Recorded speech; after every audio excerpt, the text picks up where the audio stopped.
فرزند زہرا یہ حالات برے ہیں۔ کاشانہ بصیرت ایک ایسا مکمل یوٹیوب چینل جس پر محروم بصارت کے لیے بالخصوص اور تمام افراد کے لیے بالعموم سینکڑوں کی تعداد میں اسلامی کتب دستیاب ہیں۔ لہذا گزارش ہے کہ آپ اپنی ذمہ داری نبھاتے ہوئے کاشانہ بصیرت کو سبسکرائب کرنے کے ساتھ ساتھ بیل آئیکن کو پریس کیجیے تاکہ آپ علم کے حصول کے ساتھ ساتھ مذہب اہل بیت کی اشاعت میں بھی اہم کردار ادا کرتے رہیں۔ کاشانہ بصیرت۔ فرزند زہرا یہ حالات برے ہیں۔ اعوذ باللہ من الشیطان الرجیم، بسم اللہ الرحمن الرحیم۔ کاشانہ بصیرت کے قابل احترام سامعین، السلام علیکم۔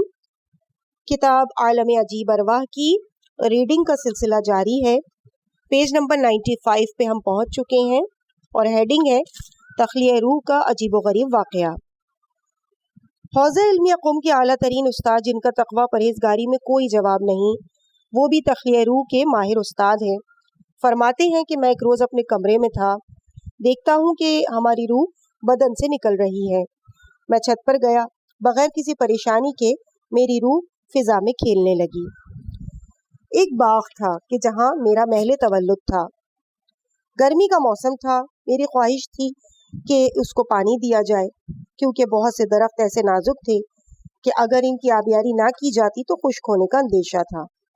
چونکہ میرا باغ ایک نادر قسم کا باغ تھا، بڑے پرورزش درخت لگے ہوئے تھے، اسی لیے میں بہت کوشاں تھا کہ باغ کی نگرانی صحیح طریقے سے ہو۔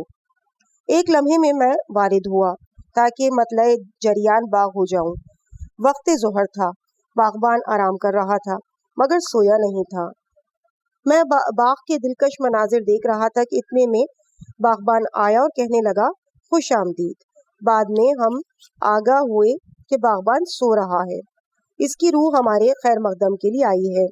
میں نے باغبان سے دریافت کیا باغ کو پانی دیا؟ اس نے جواب دیا نہیں، آج ہماری باری ہے، دیکھیں پانی آ جائے تو باغ کو سیراب کروں۔ میں نے کہا کیوں؟ تم نے تحقیق نہیں کی کہ کیوں پانی نہیں آیا؟ چلو چل کر دیکھیں کہ پانی کیوں نہیں آیا۔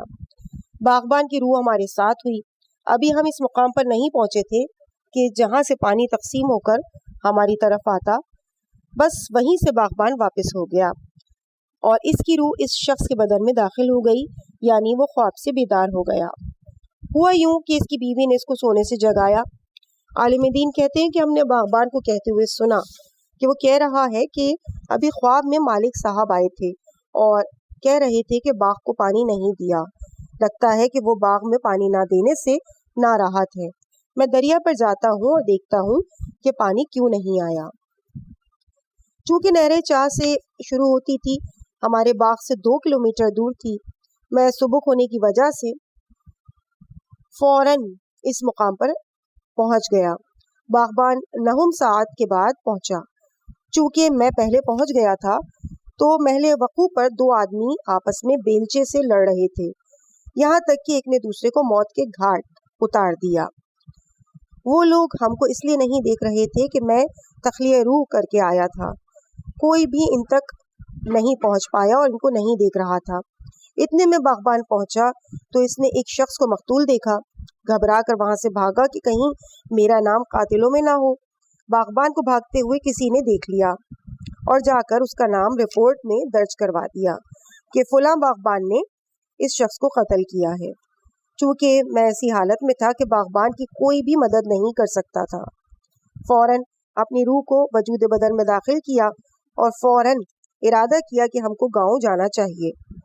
جب میں اپنے گاؤں گیا تو اسی دن باغبان کو پولیس والے گرفتار کر کے شہر سے گئے تھے اور اس کو قتل کے جرم میں زندان کر چکے تھے۔ میں نے گاؤں میں جانے کے بعد فوراً اصل قاتل کو بلوایا اور اس کے وہم و گمان میں بھی نہیں تھا کہ ان کو میرے قتل کی داستان معلوم ہے۔ ہمارے گھر آیا، میں نے اس کو گوشہ خلوت میں لے گیا اور اس سے کہا کہ دیکھو میں تیری حرکت سے باخبر ہوں، تو نے جو قتل کیا ہے عمدن نہیں کیا، اتفاقاً قتل تجھ سے ہو گیا ہے۔ آیا تم اس بات پر راضی ہو کہ اس کا دیت خوں بہا دے اور اپنے کو پھانسی سے بچا لو؟ میں کوشش کروں گا کہ تم کو جیل سے بھی بچا لوں اور تختہ دار پر بھی نہ چڑھنے دوں، مگر میری 2 شرطیں ہیں، اور یہ کہ پہلے تم تھانے جا کر اقرار جرم کر لو تاکہ باغبان بیچارہ قید سے رہا ہو جائے، دوسرے خوں بہا بھی دے دو۔ قاتل سمجھ گیا کہ عالم دین کے دست قدرت میں ہے کہ ہم کو اس مصیبت سے نجات دلائیں۔ قاتل میرے قدموں پر گر پڑا اور کہنے لگا کہ میں ان کاموں کو انجام دے دوں گا مگر آپ مجھ کو بچا لیں، ایسا نہ ہو کہ میں پھانسی پر چڑھ جاؤں۔ عالم دین نے اس کو یقین دلایا ایسا نہیں ہوگا، وہ بھی مطمئن ہو گیا اور اپنے وعدے کو پورا کیا اور ماجرا یہاں پر ختم ہو گیا۔ پیج نمبر 98، ہیڈنگ تالاب میں غرق ہونا۔ کتاب روح صفحہ نمبر 343 میں نقل ہوا ہے، بقول ایک طالب علم جس کی ذہانت و فراست قابل ستائش تھی، کہتا ہے کہ میں ایک تالاب میں تیر رہا تھا، مجھ کو احساس ہوا کہ میرے عضلات بدن بیکار ہو گئے ہیں، کوئی کام نہیں کر رہے۔ میں تالاب کے چاروں طرف میں نے جب نظر دوڑائی تو کوئی نہ تھا جو ہماری امداد کو آتا، صرف 2 دوست دور کھڑے آپس میں باتیں کر رہے تھے لیکن ہماری طرف متوجہ نہیں تھے۔ میں نے چاہا ان سے مدد طلب کروں مگر منہ سے آواز نہیں نکل رہی تھی، مختصر یہ کہ تہہ آب میں غرق ہو گیا۔ چند منٹ کے بعد محسوس کیا کہ میرا جسم بالکل سبک اور آسودہ معلوم ہونے لگا۔ اب میں اس حال میں ہو گیا کہ پانی میں تیر سکوں۔ میری گئی ہوئی توانائی واپس آ گئی۔ وہ میرے دونوں دوست جو ہماری خطرناک حالت دیکھ رہے تھے ہم کو سہارا دے کر پانی سے باہر نکالا، پھر دیکھا کہ ہمارا جسم بالائے آب تیر رہا ہے اور اس راز کو نہ سمجھ سکا۔ جب ہوش آیا تو اپنے کو زندہ پایا۔ ایسے واقعات سے معلوم ہوتا ہے کہ بہت سے لوگ علم روح، تخلیہ روح حاصل کر کے ماہرین فن ہو جایا کرتے ہیں اور بعض بغیر استاد کے، لیکن یہ کام بہت ہی خطرناک ہے۔ اگر ایسی داستانیں جمع کی جائیں تو ایک زیغم کتاب مرتب ہو جائے گی۔ اس کے بعد پیج نمبر 100 ہے اور ہیڈنگ ہے خواب دیکھنا۔ دانشمندان فلسفہ اور مادہ پرست علماء اور صاحب نظر حضرات میں خواب صادق اور کاذب میں بڑا اختلاف ہے۔ بہت سی کتابیں اس موضوع پر لکھی گئی ہیں، ہم ان کتابوں کے حقائق پر نظر نہیں کریں گے اس لیے کہ کوئی مضبوط اور محکم بات نہیں کی گئی، مگر ممکن ہے کہ کوئی خواب صادقہ قابل ذکر ہو۔ 50% خواب یا رویے لوگوں کے بیان کے مطابق بے مقصد ہیں، جس کی کوئی تعبیر نہ ہو، بلکہ گھاس کے ڈھیر کی طرح جو حقیقت سے بالکل دور۔ جب بھی تم سے تعبیر خواب کے بارے میں پوچھا جائے بہتر اور اچھا جواب دو۔ معمولی اور جھوٹے خواب یا رویا کے بارے میں جو تمہارے حق میں بہتر ہو اسی طرح کی تعبیر کرو، یا یہ کہ مناسب اور معتدل طریقے سے گزر جاؤ۔ کم از کم رویا یا خواب جو تعبیر یا غائبانہ فعالیت یا حقائق کی پس پردہ خبر دیتے ہیں 10% تو درست، بلکہ بعض خواب احتیاجی تعبیر نہیں رکھتے، گویا کوئی خاص مطالب ظاہر نہیں ہوتے۔ تمام بحث 2 گروہوں میں چاہے روح کے مخالف ہو یا موافق، اصلی بنیاد صرف رویا یا خواب پر ہے۔ جس حقیقت کو بھی انکشاف کریں، چاہے 40% یا 10%، فقط اور فقط تعبیر سے تعلق ہے۔ ہم یہاں پر کچھ خواب کے نمونے آپ کی خدمت میں پیش کرتے ہیں جس سے بہترین ثبوت فراہم ہو جائے گا اور یہ بھی معلوم ہو جائے گا کہ عمادتین کا نظریہ روح کے بارے میں کیا ہے اور اصل قصہ کیا ہے۔ مگر روح تنہا یہ صلاحیت نہیں رکھتی کہ تخیلات پر کوئی دلیل بنائی جا سکے، برخلاف اس کے کہ جو باتیں تعارف اسلام سے ثابت ہوئی ہیں، جن مطالب کو اسلام نے سنگ بنیاد بنایا ہے، لیکن خواب انبیاء اور معصومین علیہ السلام ایسا نہیں ہوتا۔ ان کا خواب اور بیدار رہنا ایک جیسا ہوتا ہے۔ ریاض العلماء میں مرحوم علامہ ہلی علیہ الرحمہ کے حالات زندگی میں واقعہ نقل کیا ہے کہ ایک روز علامہ درس و تدریس میں مشغول تھے کہ دیکھا کہ ایک دیوانہ مسجد میں داخل ہو رہا ہے۔ آپ نے طبق مقررات حدیث رسول کے دیوانے کو مسجد میں داخل نہ ہونے دو،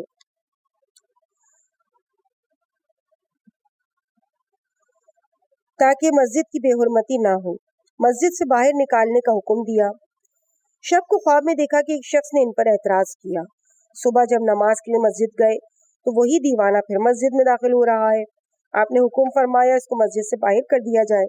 مسلسل یہی واقعہ 3 روز تک پیش آتا رہا اور آپ اس کو باہر نکلواتے رہے، یہاں تک کہ روز چہارم میں عالم خواب میں ان سے پوچھا گیا کہ کیوں تم اس دیوانے کو مسجد سے باہر نکالتے ہو؟ آپ نے فرمایا اگر 1000 مرتبہ بھی آئے گا تو نکال دوں گا، کیونکہ خواب حجیت نہیں رکھتا۔ صفحہ نمبر 102۔ 7 دن سے زیادہ تیری عمر باقی نہیں۔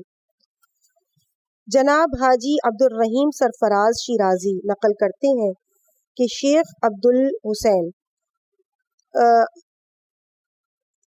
یزاوی معتبر ترین لوگوں میں سے تھے۔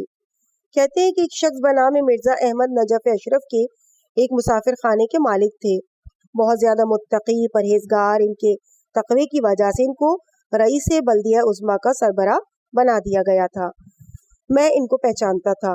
ایک دن خواب میں دیکھا کہ میں یعنی عبد الرحیم سرفراز شیرازی اور مرزا احمد ایک تخت پر بیٹھے ہیں اور امام زمانہ علیہ السلام بھی تشریف رکھتے ہیں۔ اس تخت پر مصلی بچھا ہوا تھا۔ آپ مشغول اطاعت تھے۔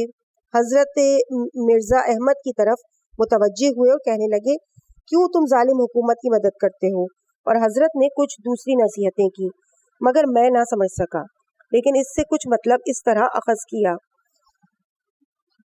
خداوند عالم کا ارشاد گرامی ہے ظالموں کی مدد نہ کرو کیونکہ ان کا مددگار وارد جہنم ہوگا۔ پھر حضرت کا رخ انور ہماری طرف متوجہ ہوا۔ حضرت نے ہم سے فرمایا جب تو جانتا ہے تو کیوں ظالموں کی مدد کرتا ہے؟ میں نے بصد معذرت عرض کیا مولا تقیہ کرتا ہوں۔ حضرت نے دہن مبارک پر ہاتھ رکھا اور تبسم فرمانے لگے تقیہ تقیہ، اور فرمایا تو تقیہ نہیں کرتا بلکہ ڈرتا ہے۔ پھر حضرت کا چہرہ نورانی متوجہ ہوا مرزا احمد کی طرف۔ ارشاد فرمایا تو 1 ہفتے سے زیادہ زندہ نہیں رہے گا، اپنا استعفیٰ بلدیہ عظمیٰ کو دے اور مہر و کاغذات حکومت کو واپس کر۔ مرزا احمد کہتے ہیں خوش قسمتی میری آنکھوں کی میری آنکھ کھلی جب صبح کو گھر سے نکلا تو پورے شہر میں شور تھا کہ چیئرمین نے استعفیٰ دے دیا۔ عبد الرحیم سرفراز شیرازی کہتے ہیں کہ یہ سن کر ہم کو بہت تعجب ہوا۔ دوسرے دن مجھ کو خبر ملی کہ مرزا احمد بیمار ہیں۔ میں بھی ان کی عیادت کے لیے گیا مگر مرض شدید تھا جس کی وجہ سے مرزا احمد بے ہوش تھے۔ جب مرزا کو کچھ افاقہ ہوا تو دیکھا میں بھی ان کی عیادت کے لیے آیا ہوں۔ مرزا نے کہا بھائی تم بھی تو اس نورانی محفل میں تھے جب امام زمانہ ہمیں نوید دے رہے تھے۔ معلوم ہوا کہ اس نے عبد الرحیم کو خواب میں امام کے ساتھ دیکھا تھا۔ میں نے چاہا کہ اس کی ہمت افزائی کروں، تعبیر خواب بیان کروں، انشاءاللہ ٹھیک ہو جاؤ گی۔ مرزا نے کہا کیا کہتے ہو؟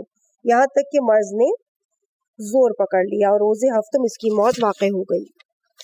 پیج نمبر 104، ہیڈنگ باب کی روح نے گھڑی ڈھونڈ دی۔ صاحب کتاب ماورا قبر صفحہ نمبر 213 میں یوں رقم تراز ہوئے چند سال قبل اصفہان میں ایک تاجر کی موت واقع ہو گئی۔ اکثر افراد نے اس کی تشییع جنازہ کی۔ جب اس کا بیٹا تکفین و تدفین سے فارغ ہوا اور گھر واپس آ گیا، صبح کو نہا دھو کر کپڑے تبدیل کر رہا تھا کہ خلاف توقع اس کے باپ کی پیش قیمت گھڑی اس کو نہ ملی، کیونکہ گھڑی سونے اور جواہرات سے مزین تھی۔ اس گھڑی کی تلاش میں تاجر کا لڑکا بہت ہی سرگردہ تھا۔ اس تاجر کے گھر میں بیچاری ایک نوکرانی تھی۔ شک تھا کہ کہیں اس نے چوری نہ کر لی ہو۔ اس کو تشدد کیا لیکن اس نے طرح طرح کی قسمیں کھائیں اور گھڑی دینے سے انکار کر دیا، مگر اس نے بار بار اس پر تشدد کیا، یہاں تک کہ وہ نوکرانی بے ہوش ہو گئی۔ ایک خاتون بڑی متقی اور خوف الہی رکھنے والی اس کے گھر کی قریب رہتی تھیں۔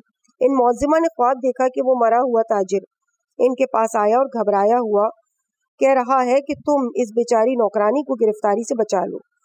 میں گھڑی کے قضیے سے واقف نہ تھی، پوچھا اصل واقعہ کیا ہے؟ اس تاجر نے خاتون کو بتایا کہ میرے بیٹے کے پاس پر احزار قیمت ایک گھڑی تھی جس کو اس نے اپنی جیکٹ کی جیب میں رکھا ہوا تھا۔ جس وقت وہ گریہ وزاری اور ہمارے سوگ میں مبتلا تھا، موقع دفن اس کے جیب سے گر گئی اور ہمارے کفن کے قریب پڑی ہے۔ لوگوں نے بغیر توجہ کے ہمارے ساتھ گھڑی کو بھی خاک میں دفن کر دیا۔ تم اس کو میرے بیٹے کو بتاؤ اور کہ گھڑی کہاں ہے۔ ہمارے بیٹے سے کہو کہ کسی مسجد میں جا کر فتویٰ لے لے کہ ایسی صورت میں قبر کو کھود سکتے ہیں یا نہیں۔ گھڑی ہماری قبر میں ہے۔ اول صبح اٹھی اور تاجر کے گھر جا کر تمام خواب بیان کر دیا۔ چونکہ اس کی پرہیزگاری کی شہرت عام تھی، کسی نے اس کی بات کو رد بھی نہیں کیا۔ فوراً تاجر کا لڑکا عالم دین کے پاس آیا، فتویٰ لیا۔ اس کے بعد قبر کو کھولا گیا۔ اجازت مجتہدین نے اس کنیز کی عافیت کی وجہ سے دی، تاکہ تاجر کا لڑکا فوراً آیا اور قبر کو کھودا گیا تو حسب خواب واقعہ درست اور مطابق خواب تھا۔ اس کے بعد صفحہ نمبر 106 ہیڈنگ امام زمان علیہ السلام کے لطف و کرم سے اندھا آنکھ والا ہو گیا۔ بحوالہ جناب حاجی نوری صاحب کتاب دارالسلام جلد 2 صفحہ نمبر 63 شیخ ابراہیم وحشی اہلیان قریہ رومانیہ سے تھے اور نابینا بھی تھے۔ روماہیہ ایک دیہات کا نام ہے جو عراق میں ہے۔ سردی کا موسم تھا، زیارت کے لیے نجف اشرف گئے۔ دن کے 24 گھنٹے میں اکثر وقت حرم امیر المومنین میں گزارتے تھے۔ رات کو اہل و عیال میں کچھ اختلاف ہو گئے۔ اس اختلاف کی وجہ سے دعائے توسل اور نماز میں مشغول رہا۔ رات کو جب سویا تو خواب میں دیکھا کہ وہ حرم حضرت امیر میں گیا۔ تمام چراغ گل صرف ذریعے حضرت امیر کا چراغ روشن ہے۔ بڑے غور سے دیکھا تو یہ بات ظاہر ہوئی کہ قبر مطہر سے نور ساطع ہو رہا ہے جو فضا نورانی کی طرح پھیل رہا ہے۔ اس نور کے سہارے سے آگے بڑھا اور اپنے ہاتھوں کو قبر پر رکھ دیا۔ جب سر اٹھایا تو کیا دیکھتا ہوں، حضرت علی علیہ السلام بالائے زری تشریف رکھتے ہیں۔ میں نے دست پاک کو بوسہ دیا۔ نور علی سے تمام حرم مطہر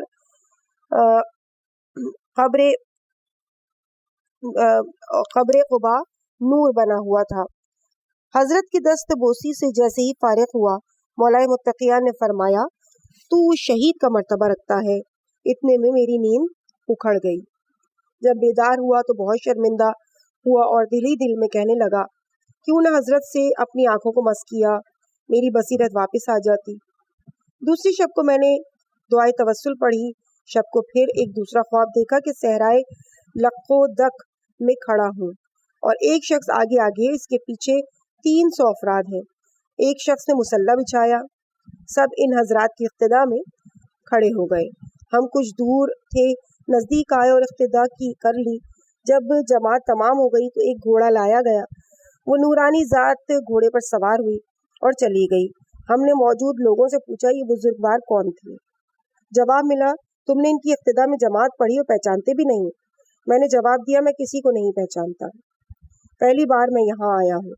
مجھ کو پھر جواب ملا یہ حضرت مہدی حجت ابن الحسن علیہ السلام ہے۔ یہ سنتے ہی میں بے قرار ہو گیا اور یہ بھول گیا کہ اپنی بینائی کے متعلق کچھ کہتا، اور بلند آواز سے کہنے لگا مولا میں اہل بہشت میں سے ہوں یا اہل جہنم میں سے؟ مولا فوراً ٹھہر گئے اور لب مبارک پر مسکراہٹ آنے لگی۔ میں ان کے قریب پہنچ کر ان سے اپنے آپ کو مس کرنے لگا۔ حضرت نے 3 مرتبہ اپنے دست مبارک کو میرے چہرے پر پھیرا اور فرمایا کہ تو اہل بہشت ہے۔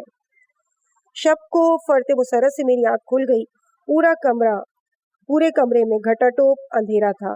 میں لحاف میں منہ چھپائے ہوئے تھا۔ مجھ کو محسوس ہوا کہ میری آنکھ سے کچھ گندا پانی نکل رہا ہے۔ اتنی مقدار میں نکل رہا تھا کہ میری داڑھی بھی تر ہو گئی۔ میں نے اپنے سر کو لحاف سے باہر نکالا تو مجھ کو کھڑکیوں سے کچھ تارے نظر آنے لگے۔ میں نے شب کو ہی اپنی بیوی کو جگایا، پوری تفصیل سنائی۔ میری بیوی فوراً چراغ لائی۔ اس نے دیکھا الحمدللہ میری آنکھیں بلطف امام زمانہ ٹھیک ہو گئیں، جس سے میں اب دیکھتا ہوں۔ Page number 109۔ خدا تجھ کو شفا دے گا، موت نہیں آئے گی۔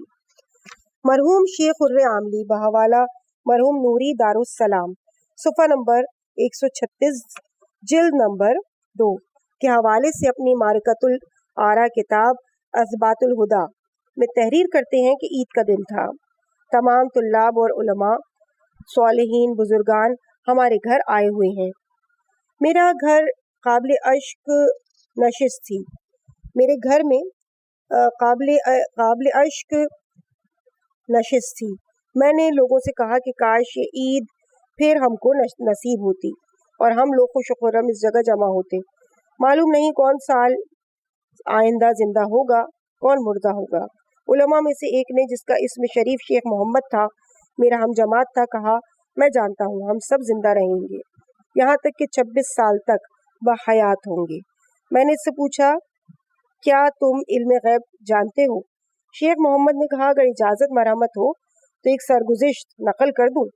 میں نے اصرار کیا کہ جلدی بیان کرو، کون سی داستان ہے؟ شیخ محمد نے کہا کہ میں سخت مریض ہوا، رات کو خواب میں امام زمانہ علیہ السلام کو دیکھا۔ میں نے پوچھا مولا میں بیماری سے ڈرتا ہوں، کہیں ایسا نہ ہو کہ میں مر جاؤں، کیونکہ آخرت کا کوئی ذخیرہ نہیں، خدا کے حضور کیسے حاضری دوں گا؟ حضرت نے فرمایا تم ابھی دنیا سے نہیں جاؤ گے بلکہ 26 عیدیں کرو گے، خداوند عالم تم کو شفا دے گا۔ پھر امام نے ایک پیالے میں مجھ کو پانی دیا، میں نے پانی کو پیا، پیتے ہی فوراً مجھ کو شفا مل گئی۔ یاد رکھو یہ خواب نعوذ باللہ شیطانی نہ تھا، بلکہ میرے مولا نے مجھ کو مبارکباد دی ہے، یقیناً میں 26 سال تک زندہ رہوں گا۔ شیخ خر عاملی فرماتے ہیں کہ میں نے تاریخ یاد کر لی۔ کچھ سال کے بعد میں شہر میں تھا، میرے بھائی نے خط لکھا کہ شیخ محمد فوت ہو گئے۔ میں نے جب سال و دن کا حساب کیا تو 26 سال بنتے تھے۔ صفحہ نمبر 111 روح کا مطالبہ ساتھی سے۔ ہمارے بڑے قریبی دوست اور بڑے پر اعتماد لوگوں میں ڈاکٹر جناب فرید ہونی ہیں۔ وہ ذکر کرتے ہیں کہ ایک مرد مومن، متقی اور پرہیزگار، خوش اخلاقی کی اعلیٰ سطح پر تھے۔ اہل توسیرگان بنام حاجی حبیب اللہ نظری جو دنیا سے جا چکے تھے۔ کئی سال قبل میں توسیرگان گیا، کچھ ضروری امور انجام دینا تھے۔ اپنے کام سے فارغ ہونے کے بعد ان کے بڑے صاحبزادے صدر اللہ نظری کے پاس گیا، جو بازار میں اپنے باپ کے قائم کردہ دکان پر تھے۔ میں نے احوال پرسی کے بعد ان کے باپ کے لیے دعائے رحمت کے کلمات مغفرت بھی کہے۔ پھر کچھ گفتگو کے بعد صدر اللہ نظری نے کہا میں آپ کو ایک واقعہ جو ہمارے والد نے بیان کیا ہے آپ سے بیان کرتا ہوں، آپ اس واقعے کو سنیں اور بطور تحفہ اس شہر سے لے جائیں، جو احباب و دوستان کے لیے مفید ہوگا۔ 2 یا 3 روز قبل ایک شخص ہمارے پاس آیا، میں دکان پر بیٹھا ہوا تھا، اس نے آ کر سلام کیا، میں نے سلام کا جواب دیا۔ اس آنے والے نے کہا کہ میں تمہارے باپ کا دوست ہوں، تہران میں روٹی پکانے کی دکان ہے، تو سرگان آنے کی وجہ یہ ہے کہ تمہارا باپ مجھ کو بار بار ستاتا ہے۔ میں نے اس سے کہا وہ تو چند سال قبل انتقال کر چکے ہیں، تم یہ کیسی باتیں کر رہے ہو؟ اس نے کہا جی ہاں، تمہارے باپ کی روح نے میرا جینا حرام کر دیا ہے۔ چند سال قبل تمہارے باپ حالت خواب میں ہمارے پاس آئے اور مجھ سے کہہ رہے تھے کیوں تم میرا قرضہ ادا نہیں کرتے؟ میں نے کہا بھائی کیسا قرضہ، میں تو بھول چکا ہوں۔ پھر تمہارے باپ نے کہا فلاں معاملہ میں نے تم سے کیا تھا، تم نے ہمارا حصہ نہیں دیا۔ میں سمجھا کہ رات کو زیادہ کھا لیا ہے، یہ خواب کھانے سے دیکھا ہے، اس وجہ سے دیکھا ہے، اور پرواہ نہ کی۔ پھر میں مسلسل یہی خواب 3 دن تک دیکھتا رہا۔ کبھی تمہارے والد سختی کے عالم میں خواب میں آتے تھے،